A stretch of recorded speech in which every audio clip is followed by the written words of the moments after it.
بسم الله الرحمن الرحیم. ګرانو کتونکو، الف خان شیرپو د ملګري محمودجان عمرزی سره ستاسو په خدمت کې حاضر دی. کتونکو، زما په څنګ کې د حلال فوډ 400 ډایرکټر صاحب چې کوم دی، ابراهیم صاحب موجود دی.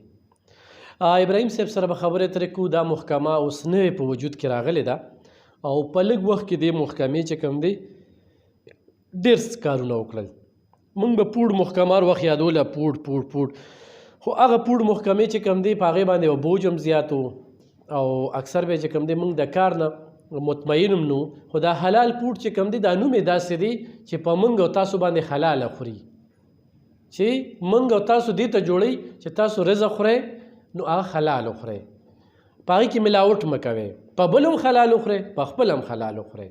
نو دې محکمې صرف دغه کار دی زموږ د خېټې سره چې زمونږ څومره خوراکي توکي دي، خو کباب والا دی، خو غوښې والا دی، او خو نن سبا زمونږ په 400 کې چې کوم دی ګوړه تیارېږي. هغه نوې ګوړه نن سبا چې په اتره کې په خپله دې نه وي لیدلی چېرې دی کې دا جراثیم نشته، دا زهر پکې نشته. نو ایله زه خو خورمه، ګینې د دې نه مخکې ماته چې څوک وایي ګوړه ده نو زه ورته یم نه خورم یار، دا زمونږ د 400 ګوړه ده، ډېره بدنامه شوه. ګینې زمونږ دا شناغر ګوړه چې کومه ده دا په ټوله دنیا کې به خلکو منله. اوس چې کومه ښه ګوړه ده نو هغه په ګاڼۍ کې په بوجو خرڅېږي، منډی ته رسیم نه. پرون موږ یو ځای ته تللو، وي په 9000 روپۍ باندې بوجۍ ده، نو بس موږ ته په ټیم کې واغېستله، خو موږ ګاڼۍ ته وکتل چې ماحول صفه او دا هم په دې ترناب کې چې کوم دی نو واغېستله. نو یو خلک داسې جواز دغه کوي، یا بل یو ځای کې ناست وم، هغوی ولې داسې جواز پیدا کوي، خبرې به لږې زیاتوم، خو د ابراهیم صاحب ته یې په لږ په ذهن کې ږدمه، نور د دوی پې ښه پوره نظر دی. نو هغوی ولې وایي یاره وي دا چیني موږ نه خورو څه. نو داسې جوازونه ولې پیدا کوي، خپلې فتوی، خپل دینونه، خپل اسلام خیران بشي. نو خو به بیا د اوبه راله په دې پیو کې اچوو، بس خرڅوی که نه. خو د اوبه په خپل ځای ډېر قیمتي دي او دا پی په خپل ځای قیمتي دي، چیني په خپل ځای ډېر قیمتي دي، ګوړه په خپل ځای ډېره قیمتي ده. چیني چې کله په دې ګوړه کې واچوي نو د شوګر مرض والا لپاره دا ډېر ناسور او زهر جوړ شو. نو یو خو د ټول نه مخکې دوی تارکلې ویم 400 ته راغلي دي، 400 درته څنګه لګي او دلته هم څه باندې نظر دی ابراهیم صاحب؟ ډېره مهرباني جناب چې تاسو راغلئ او موږ له هم ټایم راکړو. ابراهیم صاحب په څه باندې نظر دی نن سبا ډېر، او دلته کې کومې داسې کمزورۍ راته خلکو کې په نظر رالي چې په هغې ستاسو کار دی؟ څنګه چې تاسو ته پته ده چې فوډ اتارټي چونکې بیسک کار خوراک سره دی، خوراک صفایي سره کار دی چې صفا خوراک خلکو ته میلاو شي. اصل کې داسې ده چې دا اداره خو چونکې 2018 کې جوړه شوې ده، 400 ته ریسنټ ده، اوس راغلې ده، دومره ټایم شوی ده نه. مسلې هر ځای کې شته دی، بالکل موږ ته پته ده، چونکې دا ډېر غټې مسلې دي او ډېر مخکې نه دا شی نه را روان دي که نه. خو موږ فوډ اتارټي چونکې په بیسک کارونه چې کوم دي په هغه باندې کار کوو چې دا خوراک صفا شي. هغه کې مختلف مطلب دی چې کارونه دي، انیشیټیوز دي چې موږ اخیستي دي. ټول ناول دا دی چې موږ چې څومره مطلب دی چې دا ورکرز دي، دا فوډ پریمیسز دي، د خوراک کاروبارونه دي، د دې کسانو ته موږ یو څو شیونو په هغه ورکوو، نوټسز ورکوو چې موږ دا کسان ټیک کړو، او په دې نوټس کې تقریبا 31-38 پورې مطلب دی کې پوائنټس وي مختلف، چې دا پوائنټس باندې دا کسان عمل وکړي. دې نه علاوه موږ چې لاړ شول ته وربل جدا ورته هغه ورکوو، مطلب دی چې وربل ډایرکشنز ورکوو، مطلب دی چې څه داسې غلطي وي چې ورته وایو دا شی ټیک کړئ، دا شی ټیک کړئ. دې نه علاوه بیا موږ ټریننګ ته نن تاسو په خپله باندې هم کتل، ټریننګ ته کسان راغواړو. تقریبا یو ورځ پوره موږ د کسانو نه د ورکرانو نه الو چې موږ ته دلته ټایم راکړي، او موږ ته دې کسانو ته چې کوم بیسک شی نه دي او بنیادي هغه موږ دې ته وښو او هغه زده کړي، او بیا لاړ شي هغه خپل چې کوم کاروبار دی هغه سره دا کاروبار ښایسته شي، کاروبار نه علاوه د خوراک صفا شي او خلکو ته به انشاءالله صفا خوراک ملاویږي. ابراهیم صاحب دا راته ووایه چې اتفاق ته ګوره زموږ چې کوم بل افسر و هغه هم ابراهیم صاحب و، د دوی نوم چې کوم دی ابراهیم صاحب دی، هغه هم دلته ډېر ښه کار وکړو، موږ یې ستاینه کوو، ډېر کوشش یې وکړو 400 دپاره، او دوی رالله.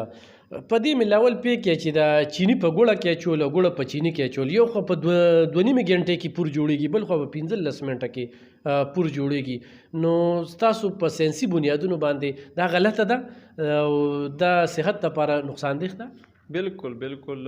اصل کې زه چې کلم چرته انسپیکشن ته لاړ شم نو ټول اول ضروري خبره ده چې موږ ځان ته اسلام مخې ته کوو، هغه نه بعد یو اداره ده بیا به هغه سټډي کوو که نه چې ادارې څه قانون دی.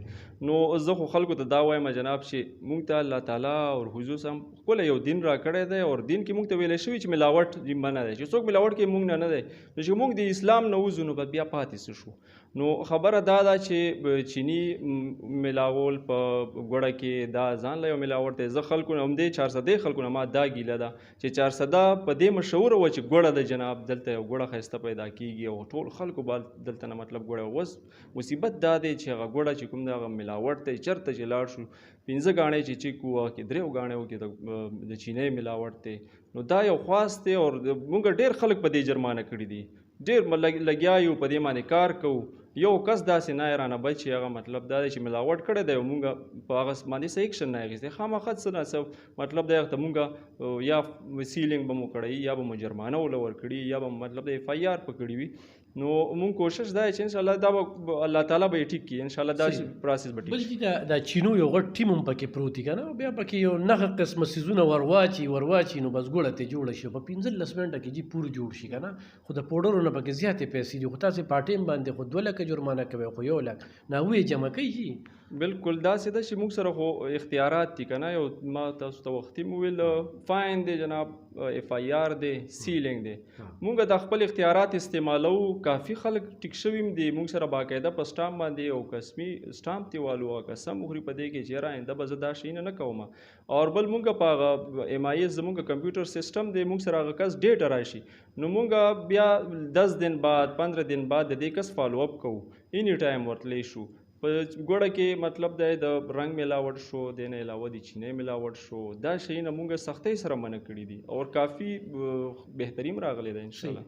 ریپورټ جیل ته نشي لېږلی، هغه 3 MPU وي یو په کار خو ده چې مونږ ته داسې پاور میلاو شي چې څوک میلاوټ کوي چې ډي سی صاحب په دې کې دغه نه کړي.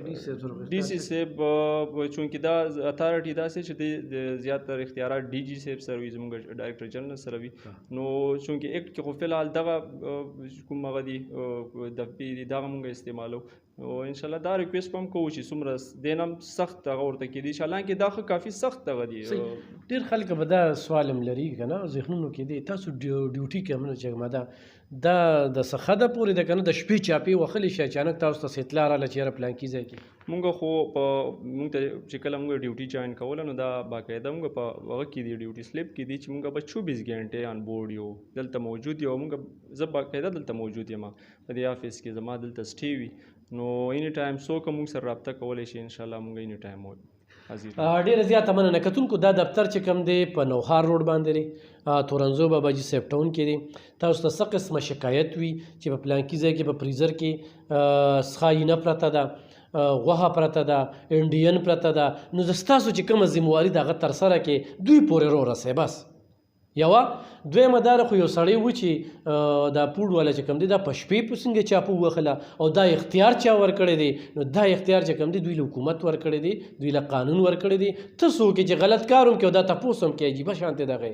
بل کتونکو دا ملاوټ لفظ چې کوم دی، ملاوټ لفظ اوبو په پیو کې اچول، پی په اوبو کې اچول، چینی په ګوړه کې اچول، ګوړه په چینی کې اچول، ورسره چې کوم دی تاسو به یو د تیلو هم راواچوئ په جګ کې، نو د مالټې شربت هم ته جوړي، د آمه او د کیلې شربت هم ته جوړي. په دې 400 کې دا شکرین ډېر زیات خرڅېږي، دا د دې ډېر غټ غټ دکانونه دي. دا چې خیران شي چې دونه د تیلي په سر واچوې که نه نو ته به وایې چې دا دومره امونې پکې د کومې راوړلې، دا دومره کیله د کومې راله. نو دلته کې دا شربت چې کومې خرڅېږي اوریجنل جوس هم چې نن سبا میلاویږي نو دا هم ډېره ګرانه ده. بهرحال زموږ د دفتر ته نن ډومبې راتګ دی د تیر ابراهیم صاحب په وخت کې چې کوم دی رانلو، خو نن چې کوم دی نو رو رسېدو اوس به راځو دوی ته به غلطۍ هم په ګوته کوو، د دوی کارکردګي هم تاسو ته ښایو، او چې کوم ځای کې داسې په 400 کې غلط ځایونه وي نو هغه راشي دوی سره رابطه وکړي. نو کتونکو دا وایم چې ملاوټ بس ملاوټ دی او ملاوټ دا د اسلام نه خارج دی، ملاوټي انسان چې کوم دی نو لحاظه په خپل هم د ګریوان کې سر ښکته کې تر کومې موږ دې ته چې پوډ اتاټي والا به راځي، حلال پوډ اتاټي والا، او بس هغوی به موږ سموي او جرمانه کوي به او جیل ته هم لیږي او حالات ته هم لیږي. یو 40 ګنټې ښه خو په بانکونو مال کې ورته پته ولګېدله او ایماندار افسر نو هغه ټایم هم چاپوي، هر ټایم کې دوی چاپوالی شي. نو د ملاوټ نه او د داسې پیسو نه غلطو پیسو نه ځان وساتئ. ځای به هم نه راځي او نه پرې غورېبېږه، سبا مرد قسم دی موږ د 400 کینو روان یو بس ویشتو مړ شو زړه دوری راله.